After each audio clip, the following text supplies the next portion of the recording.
Okay. Item B, approval of the previous meeting's minutes. I make a motion to approve the February 15th minutes. I can second that. Okay, it's been moved and seconded. Is in there any deletions or corrections to the minutes? Seeing none, roll call vote. Barry, Yes. Corey, Yes. Bo, Yes. Shanda, Yes. Okay, we will move on to financial update.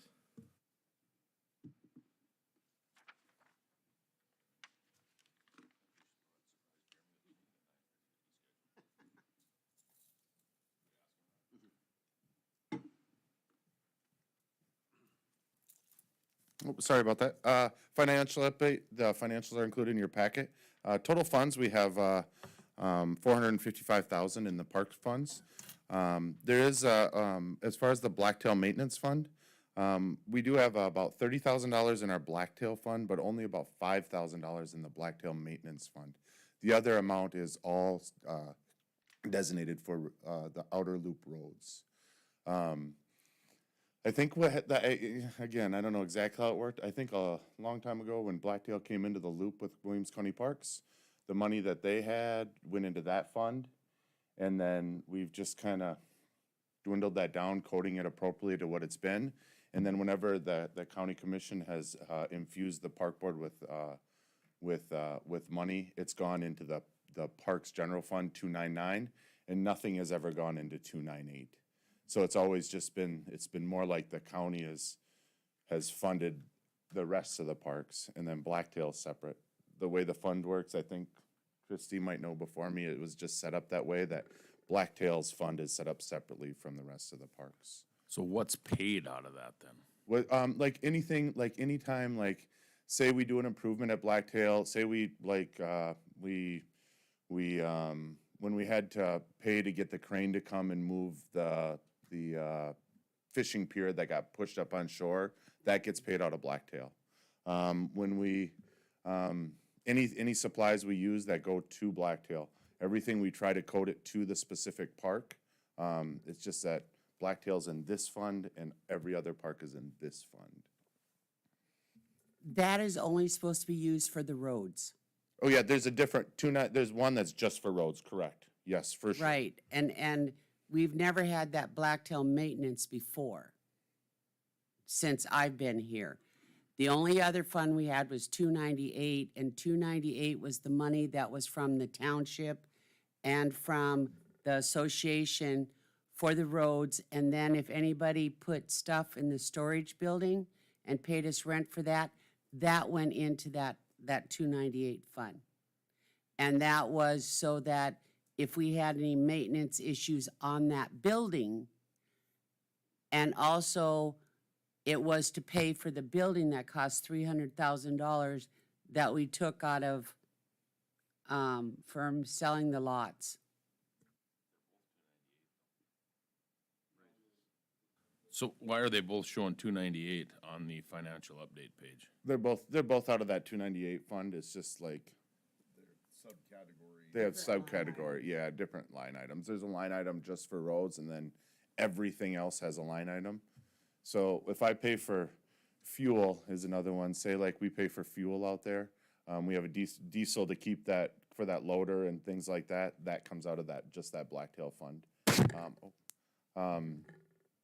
So, but along the way, to try to be appropriate with where we spend certain money, we put, like I said, if we buy when we buy flags for the flagpoles at Blacktail, that comes out of Blacktail. Karen? Yeah, that 298 used to be just in one fund, but because of some questions raised by Blacktail Township about the spending of money on the roads and where their contribution went to, I talked to Christie and we separated out. So that's why there's two separate line items. It's just one account, but two separate line items so that we know how much money, the township and the Blacktail Dam Association contributes to the road, so.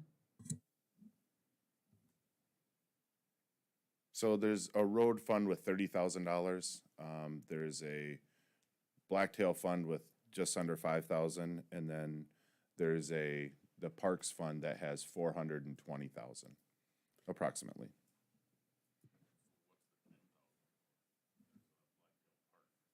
A Blacktail Park for 10,000, how does that fit in? Or 14,000? I'm confused. Unless something's changed, everything for Blacktail used to come out of the 299 account. Nothing ever came out of the 298, ever. Up until the books got changed from my office to finance. So we never took anything out of Blacktail other than 299.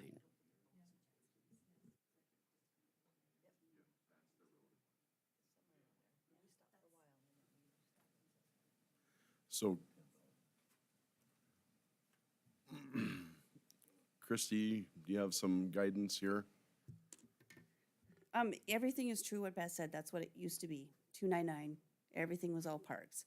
A couple years ago, we created an agreement where the storage units out at Blacktail.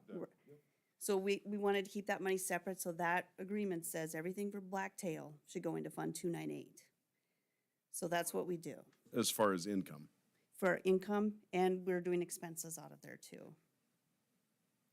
So, was it this year? There was a meeting where, I'm trying to remember what meeting it was.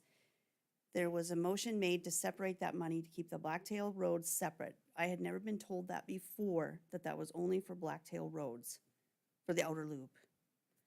So what I did was create a department in that fund. Right, we did that so we could show, because the association, the Blacktail Township, and the county all put money towards this outer loop.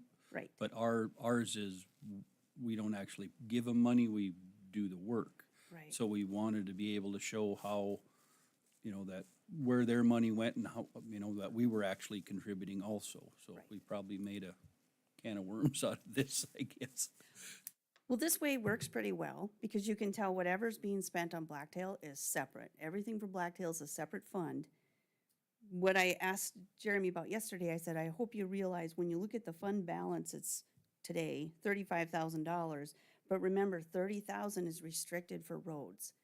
So your operating balance in there is about $5,000 today. But when I projected out the budget, you do get the storage unit, you do get a lot of camping fees, it's a popular camping ground. It projects to be about 28,000 at the end of the year for maintenance. The road level will stay the same at 30,000 unless something happens. But what I cautioned him was, if you have any big expenses coming up, you could put that fund in the negative. But remember, when the general fund gives the park money, it only goes into 299. None of it's being split out to 298. So maybe that's something you want to think about in the future, is maybe giving Blacktail a little money too, because there are some big projects that are done from time to time. Corey, that $10,000 number you're looking at, that's the total expenses for all of those categories above so far this year. Gotcha. That number right there. That's Oh, all the oh. expenses for all those. Right, gotcha. So at some point in time, the park board changed the intent of the 298 account? From what I So that all understand, income and expenses for Blacktail came out? So why don't we have the same for all the other parks? they all each have their own department in Fund 299. From what I understand, there was some questions about what happened to this money from various board members or association members out at Blacktail. So that's when this Fund 298 kind of came to life. This is how we're tracking Blacktail Park. Anything you want to know is right here in its own fund. Right, because a few years ago, there was probably 30, close to 40,000 in that fund, and that would just been built up from the camping fees, the storage rentals in that building and whatnot, because the rest of the parks don't have that. And that building and that, they get to keep their camping fees there to help maintain the park, where the rest of the camping fees in the parks come back to the park board. Beth? That 298 fund, way back when, was created when the lots lots at Blacktail Dam were sold to the current owners. And all that money for Blacktail Dam, for the lots that were sold, was put into 298. And that was to help with the roads, because at that time, the township and the association would put money in for the road. Money in for the roads. And then when the commission or the park board decided they were gonna build that shop, which cost $300,000, they took it out of that 298 fund. And then they said some of the camping fees and the rental of that shop will go back into that 298 fund. And eventually, Blacktail, out of the 299, through fees and stuff, is supposed to pay that $300,000 back into the 298 fund. Eventually, it was supposed to, that was the way it was designed way back when. And all the expenses for Blacktail was a subcategory in the 299 parks, just like all the other parks. And that's where Blacktail's funds came out of. The only thing in the 298 was for the roads that the association and the township put in for the outer road, and for anybody storing anything in that big building. And that's the way it was designed. So historically speaking, the park board was supposed to replace that 300,000. So, I mean, what was the balance before they built that building? 340, 50,000? About that, I don't think Christie can go back that far, maybe not. So But it was like 300,000 it cost to build that building. okay. Okay, so now that that's clear as mud, what are you asking for? I don't think we need anything today, just to be aware that if we do put in, if we're gonna do big purchases, like Christie said, that fund will go into the negative, because it's only got $5,000 in it. I'm not super stressed about it right now, but if we do decide that, hey, we're gonna put this playground in here, or we're gonna do this here, and it's gonna be a $10,000 or $12,000 project, if we don't get some camping fees here, you know, if that happens before we get camping fees, that fund could go in the negative. Yeah. But if you- wouldn't we not, I mean, with the park, you know, what we plan on doing with the master plan, why would we put a whole lot of money into Blacktail, so when we go to redo it, right? I mean, why would we do an update to it before it gets updated? Yeah, I was just cautioning that if anything big came up, it could go in the negative. Caution, I like it. Yeah, We that's cr- all. You're right, if we Okay. decide something happens that we need to do. Yep, but just more just to be aware of, that's where we're sitting. Okay, so basically at budget time, we address Blacktail Fund according to income and expenses accordingly, correct? And I would assume the $300,000 thing, Beth, will probably be taken care of by the 5 million or whatever we're supposed to spend in Blacktail for remodel. I mean, if that makes sense. I appreciate the history of that because that's good to know. Yeah, But, But now, Okay. yeah, but now it can be, that's good to know, because it was this much and we're putting this much more in, we'll call it good. any other questions for the financials? The only thing was just that, oil revenue the last 2 months have been above $9,000 again. You know, we sat there at a low spot, sitting at that more $5,000 to $6,000, $4,000 to $6,000 a month. Now we've been consistently, above $9,000 a month, which isn't quite to March of 2020, but we're getting pretty close. But that's it for financials. Okay. Entertain a motion to approve the financials. So moved. Is there a second? Second. Moved and seconded. Any other questions or comments for the financials? Comments? Roll call vote. Corey, Yes. Bo, Yes. Shanda, Yes. Barry, Yes. Okay, new business, seasonal Blacktail sites. Last year we had, it went really well. We had 5 sites last year. We again advertised, well, actually, last year we advertised that we were gonna do 10. We only had 5 people put in for it.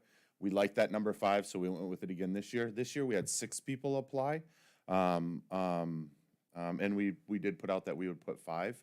If I have no problem, I would be fine if we had 6 seasonal sites this year. But I'd need some action by you guys to approve that. Not that we would do that every year. We'll obviously decide next year beforehand how many we want to do. But if we wanted to say all 6 of these, we can find them a spot. I'd be fine with that. Okay, is there a motion from the board? I would make a motion to add that extra site this year. Okay, second, I can second that. very good. Any discussion? Discussion, roll call vote. Bo, Yes. Shanda, Yes. Barry, Yes. Corey. Yes. Do we want to add, what number do you want to add? I'll just work that out. I'll work that with, yep, I will. I'll work that out with the people as we add the last one. So we advertise, we're gonna have sites 21, 24, 36, 41, and 47.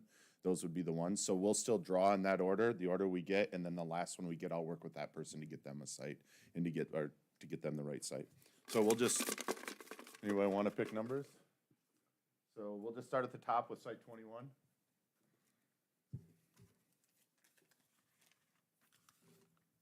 Amy Walter.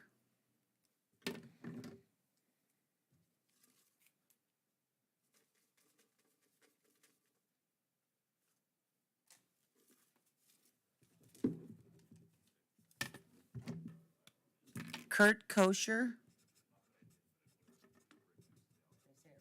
I think so, yeah.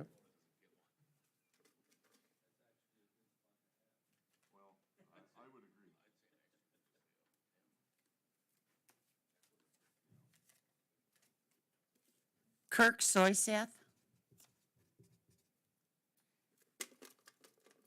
4 of our people that had campsites last year, I have them again this year. So I think that's good. The people that had them enjoyed being out there. No problem, you're good. Brad Peterson.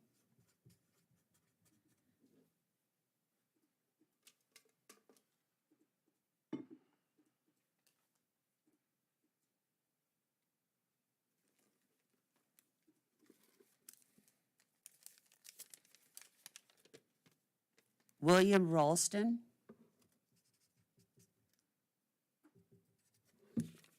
And then the last one is Michelle Roebuck.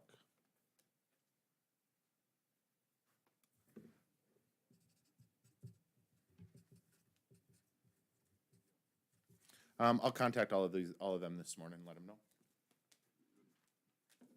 Okay, abandoned property ordinance.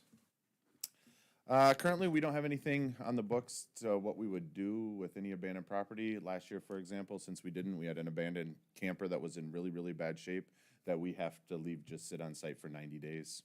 90 days, I think. Yeah, because if we don't have something, we have to follow state century code, and that's what theirs is. So Karen has worked up an ordinance so we can remove abandoned property. There is a $50 fee we've included for administrative fees or whatever, having to tow it or whatever. And then also they'd have to pay, if they wanted it out, they'd also have to pay back camping fees as well for what they've had it there for. That's basically the gist of it. But it's all written. Yeah, it just allows a disposal of it quicker. Yeah. Than the 90 days, really. Yeah, I don't know if you, last year, we had a camper sitting in the, kind of by the boat landing for 2.5 months at Epping because legally we couldn't do anything else. And it's not just campers either. Yep, it's not camper, yep, no, if someone leaves a tent or whatever else or anything, we can, it gives us a little more expediency to be able to take care of some of this stuff. Typically what's happened, I mean, the one last year was pretty bad. It was, the 2 that we've dealt with, the one that was right before I started was already there. They were both garbage. They instantly went to be crushed, so, I don't think it's gonna be people are gonna, we have to worry about people leaving nice campers abandoned. Okay, so we need a motion to approve this ordinance, and do I need to sign it? Or not? No, okay. No? No? No, I'm just asking if that's how it need to be worded. Okay.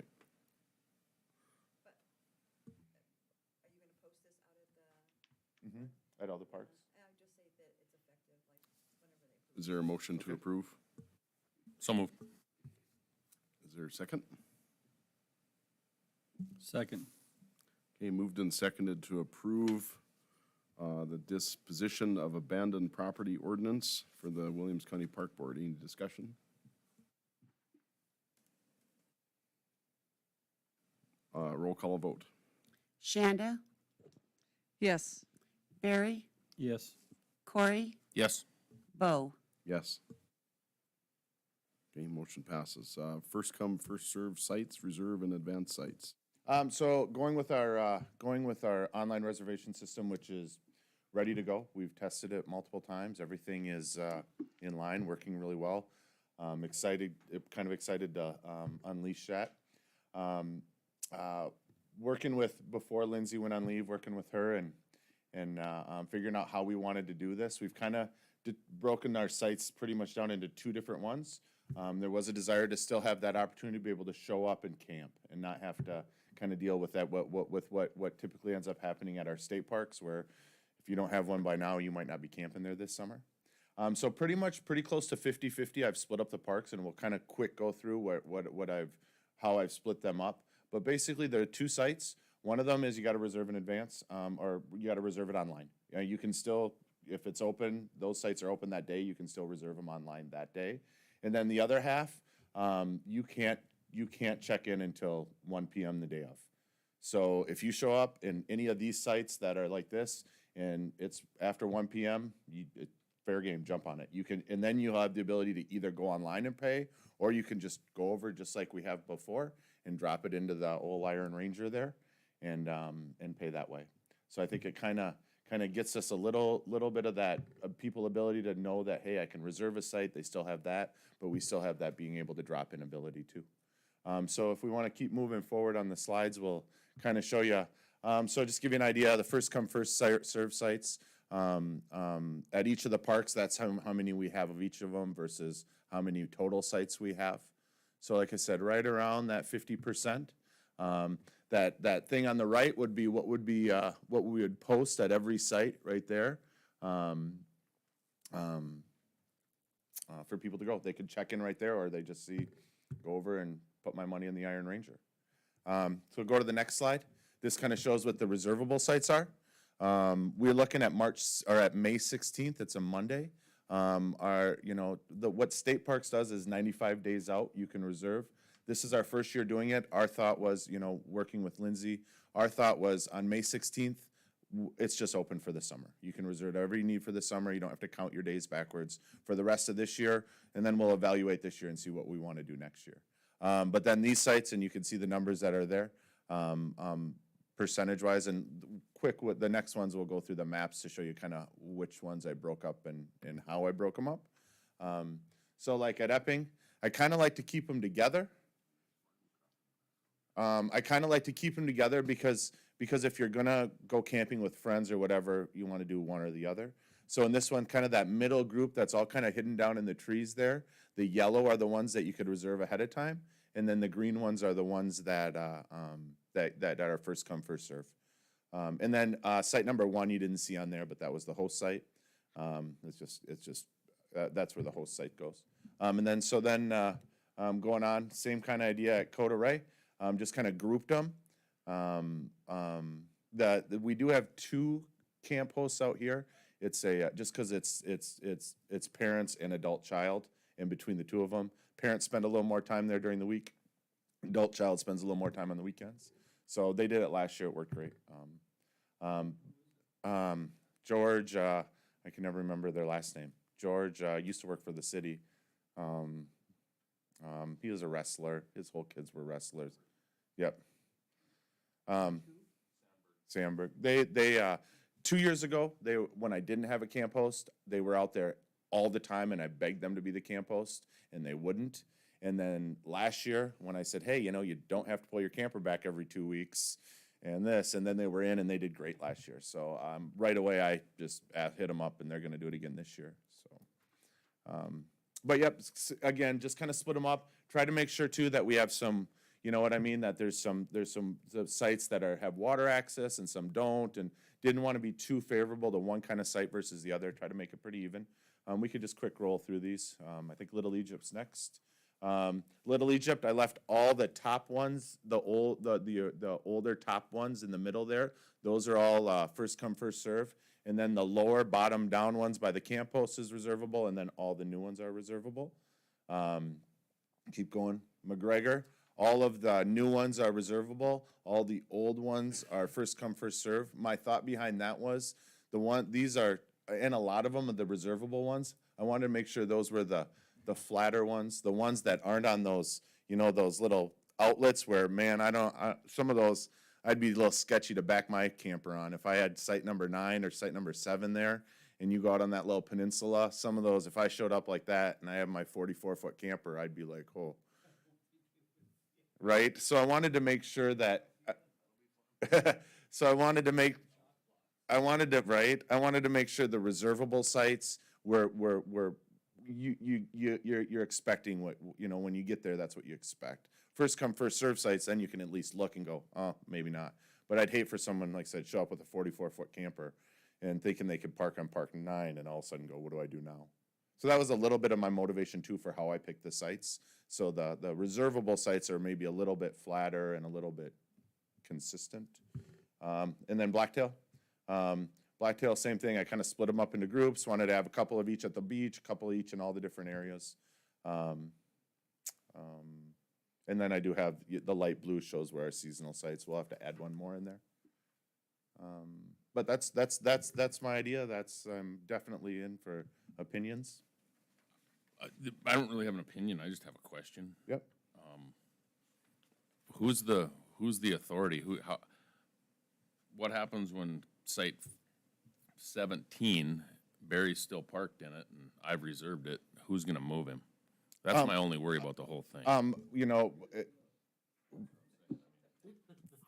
for our staff and our camp hosts are just gonna have to be on top of helping people. Hey, this is where you come in and out. But our staff are gonna be the ones, for the most part, me and Carter Harris.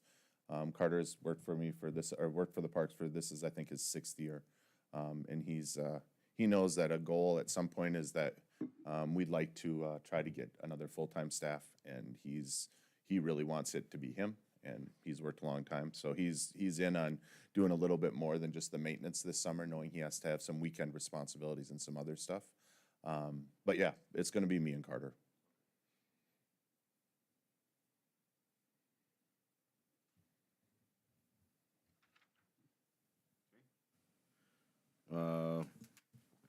We will move on to staffing, discussion items. Yep, just wanted to give you a quick update on our staffing. We have 3 guys returning from last year. And then we do have, I did participate in the Gonzaga internship. We did have one kid, Carson Coffey, who has already applied, and we have hired him. He'll start in May. We have an interview with a second one from that Gonzaga program coming up later this week. Or I think Danny's scheduling that still. And then we've also been the job open, and we have dates set to interview those people. So I'm gonna hire 1 or 2 more. We have the interview with the Gonzaga kid, and then we have some other interviews coming up. Other than that, we're staffed and ready to go. Yep. Okay, go. Master plan. Auction, do we have auction first there? Is that on there? Or do I have it out of order? You can do auction first, I don't care. Oh, I must have it out of order on my Item sheet 3. here, my notes. Just that, on last year, we tried to do a swap meet and it went okay. This year, we're gonna try to do that every year. We're gonna do a swap meet at Blacktail Dam. RV, the idea is to bring your camper out, RV, whatever. Same time, we're also doing a community sale, encouraging the residents out there to have a community sale, or to have a few people, or a rummage sale, that same day, just to try to get people out to the park. I already had a few people that said they're in. Go through, we're gonna make a little map and hopefully mark which places are having sales and that. We do have some equipment that we don't use. We have a truck that was in an accident that's sitting around. We also have multiple mowers that are really more residential. I think they were maybe like people at Blacktail that owned them and then gave them to the park to use when they were done with them. And then there's smaller residential mowers that we don't use. There's a 1,500 gallon water tank that just sits there that I've had multiple people at trying to buy from me. So a couple other things. Something I like to do, and we'd follow all the rules as far as being able to sell property. And then with your guys, as long as you're okay with it, I'd like to bring a list to our next meeting of what I'd like to sell. Master plan. Master plan. So right here is just a quick overview. For the most part, the way it works is you spend 1 year prepping, doing all the prep work and documents to for construction, and then the next year you do the construction. I worked with Candace quite a bit over the last couple months to get where we are. And obviously there's a much more detailed plan in your packet. But basically the way it looks is in 23, next year we start doing all our plans for Blacktail, and then 24 we do construction. 24 we do all our plans for Epping and Coda Ray. 25 we do construction. And then 25 we do all our planning for Little Egypt, and then construction in 26, and then McGregor after that. I think it'd be tough to be too much different as far as Little Egypt and McGregor, just because we're dealing with land that we don't own. We'll have to get the Corps on board and Game and Fish on board. So I think it's good to have those pushed to the end of the project. Obviously, there's wiggle room on Blacktail, Coda Ray, and Epping. We had to pick one to do first and one to do next, rather than trying to do them all in one. I think that's an area of discussion that if people like, well, maybe we shouldn't do Blacktail first, we should do something else first. But there's no action need to be taken today. Just wanted to present this to you. Like I said, the full plan is in your packet. If you have any questions, you certainly can ask. Otherwise, I'm hoping we can make some action like this is our plan at our next meeting.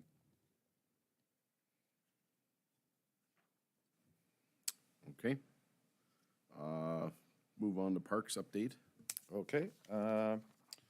Parks update. We did have a little bit of wind damage to the northwest corner of the shop. I'm not exactly, you can see a little bit of the roof coming up, and you can hear it when the wind blows. Haven't had any water come in or anything, but it's high up there and it's been too windy. We haven't been able to get up and look at it, but we have to do that. We are on schedule to get the fishing pier back in the water. We did talk about, and I did hear, just a heads up to you guys as it comes along, with the road maintenance agreement that we put in place at our last meeting, I have heard from multiple residents about their concern of dust control. There's the haves and the have-nots out there. If you live by that road, especially on the north end, if the road's north of you and the dust hits you hard. If you're not on the outer loop, you really don't care about dust control as much. So they fight amongst themselves out there on what to do too, but it's something that's not gonna go away, just gonna go away. But just wanna give you a heads up that I do hear about it, is because that's what came out of the maintenance agreement. Multiple people just said, they're not doing any dust control. Okay, well, so, yep, it is a lot of money, and they know that too. They know that too. Yeah, I did want to just, since Jeremy mentioned the road maintenance agreement, that's still in limbo right now because it was gone, it went to Blacktail Township, and I'm still really waiting to hear back from them. They supposedly said they were going to send it over to their attorney, I think about a month ago, but I reached out to David Truckner, the chairman for the township board, last week it was, and I still haven't heard back from them, so I'm just going to kind of keep going on them. So I think that whole dust control issues. I think Yeah. Dave is one that dust doesn't affect him. So, yes, other people it affects, and then, so I think he's stuck there too. Just want to heard about it, want to keep you up. Epping Springbrook, working on getting rural water.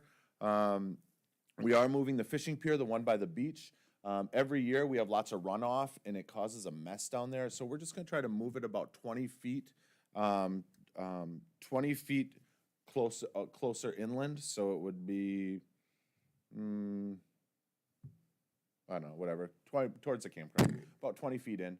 just because, like I said, it makes such a mess every year. We get all this runoff that goes down there. So we're working on moving that. The VFW is donating labor and material to continue to make our beach nice. They were going to work on it last week, but then the snow happened. Coda Ray, working on getting rural water out there. Little Egypt, we did submit our annual management plan, which didn't have a lot in it. Looking at taking some trees out to make all of the sites we have pull-through sites, and then for all the trees we take out, we have to replace according to their schedule. That's pretty much what our annual management plan was, other than regular maintenance. Lookout Park, working on the next step to get fencing around the court and to get the park irrigated. And then McGregor, my guys already started pulling out that vault toilet, and I'm waiting on pricing from one more company, and we'll get a new vault toilet purchased and get it out there. Just a couple things that aren't parks related. We missed last month for my playground safety test. I did go down to Bismarck, took playground safety certification, passed that, so that's good. It's a stressful couple days to learn how to make playgrounds safe. But the other thing that was great was down there is while I was down there, I went and I met with the guys from Game and Fish. It was nice to be at their offices. When they come at you with an army. I called to say, hey, I'd like to come down and meet you guys just so I can, Bob Freilich is who I typically deal with, and I contacted Bob, just like to meet with you and make sure you guys know what we're looking at and everything. And I showed up and they had a meeting with 9 guys for me, every department, everything. But it was great to get to know those guys. I met with all of them, and they kind of went through. We did talk about the McGregor Dam. Right? Right? But what they did talk about the dam was they are going to continue to keep it up to do a study to figure out what we're going to do, to figure out if they're going to rebuild it or what. And they know, with them, it's a process. It's a year's process. But they're going to keep me in the loop, and now I know the guy to deal with for that. It was also nice just to talk to, as far as like boat landings and fishing piers and fishing docks, and meet their maintenance guys. Actually worked out, so Carter was down there another time, and I had him go meet with them, showed him a bunch of tricks, is moving them, raising them, lowering them. We had a couple wheels that broke off the bottom or bent, so they got us some new ones. They showed Carter and I how to fix them, how to install them. It was just really great to get to know and like I said, put a face with all these people I've been emailing.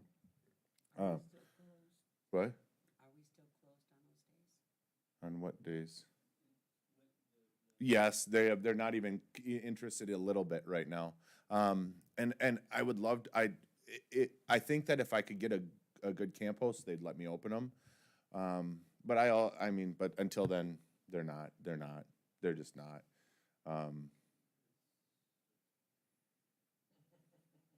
They don't see it like the rest of our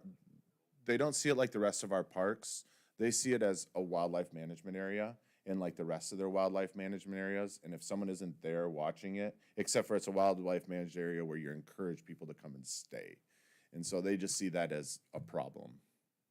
And until we get someone that's willing to be our camp host and live there all summer, I don't think they're going to change.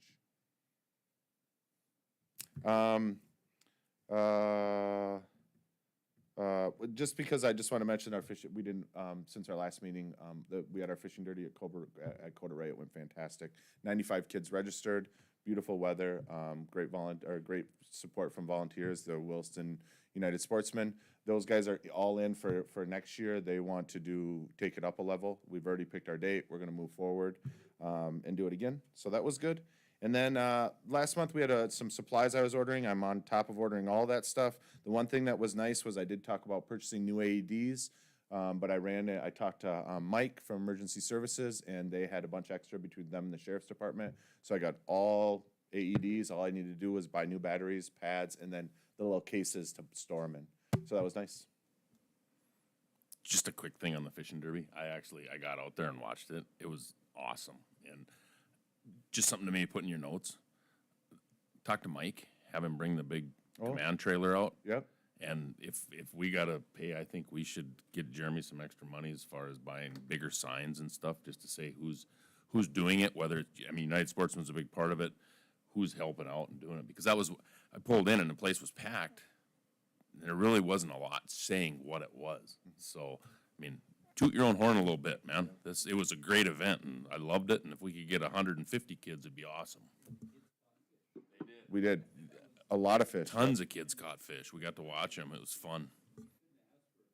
No. Oh, not so much. And I agree with Corey about this sign. He mentioned that before, and my guys, I think something like something like on the corner of the Raymond Center where they have that World Series sign, something like that we could throw on the back of a truck and take it when we're doing events and drop it down and say Williams County Parks. I don't know if you guys noticed my PowerPoint. Last month it was all winter pictures from our parks. I couldn't do snow anymore. This was all I know of an Spring auction pictures. sale coming up. It's got a snowcat on it. really. One of those groomers. Yeah, Huh? really. I kind of want it, but anyway. May 17th, next meeting. Anybody else have anything for the good of the park board? If not, we will stand adjourned at 10:13. Thank you. Thanks, guys. It was.